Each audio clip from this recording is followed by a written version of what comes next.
In the beginning was the Word, but before the Word there was listening. This but were the Pumbelisa cycle of 8 songs dedicated to the 5 fundamental elements, to their memory, their suffering, and the place that humankind occupies within them. It is neither a manifesto nor a treatise, but an invocation, a pagan prayer for a forgotten world. The texts draw upon ancient philosophies, Greek, Indian, Chinese, Norse, not out of erudition, but out of necessity. These traditions still knew how to listen to matter. They named the spirits of earth, water, air, fire, and ether. They knew that the cosmos is not a dead mechanism, but a living organism, a web of sacred relationships. Today, we have forgotten these names. We call resources what our ancestors called deities. We have replaced reverence with extraction, listening with noise. This cycle is an attempt to relearn how to listen.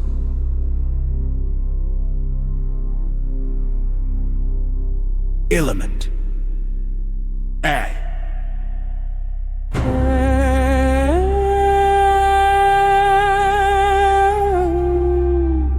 Late summer, twilight, color, ochre, deep brown, moss green associated elements, wood, metal, spleen, digestion, black bile, spirits, gnomes, pygmies, dwarves, lemurs, umbraginous deity, Demeter, Prithvi, the spirits of the underworld. The earth is not an inert surface. It is memory. Each layer of soil tells a story.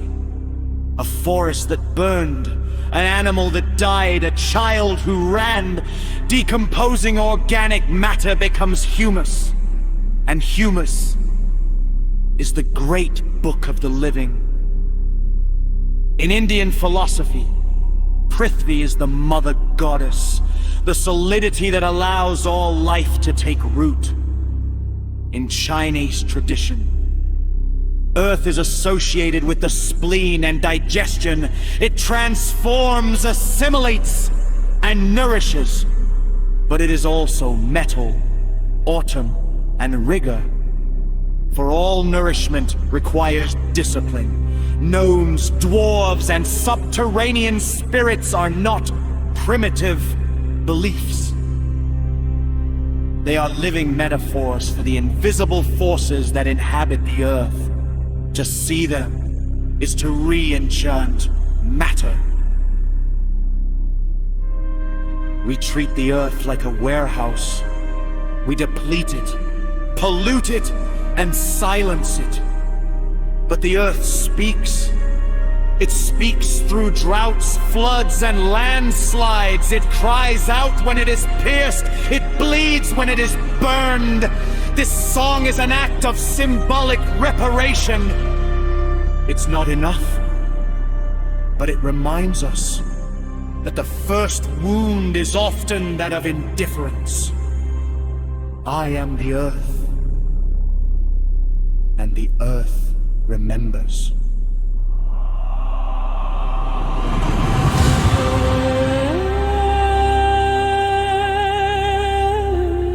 Time, winter, deep night, color, midnight blue, silver, pale turquoise, associated elements.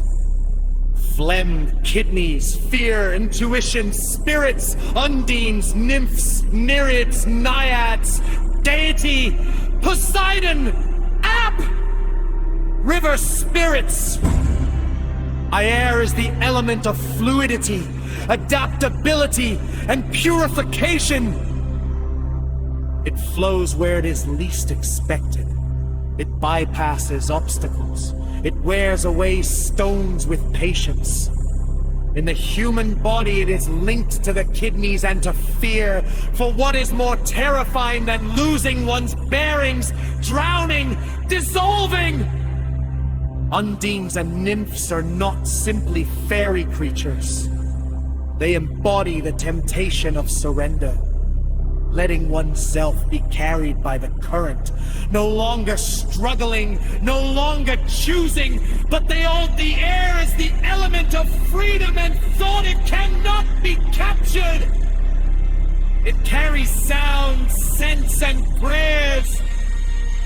It is the medium of all communication. Sylphs, these air beings, somewhat proud in appearance, but docile in reality, are the guardians of knowledge. They love the wise and hate the foolish. They remind us that true thought is light, that it is not weighed down by certainties.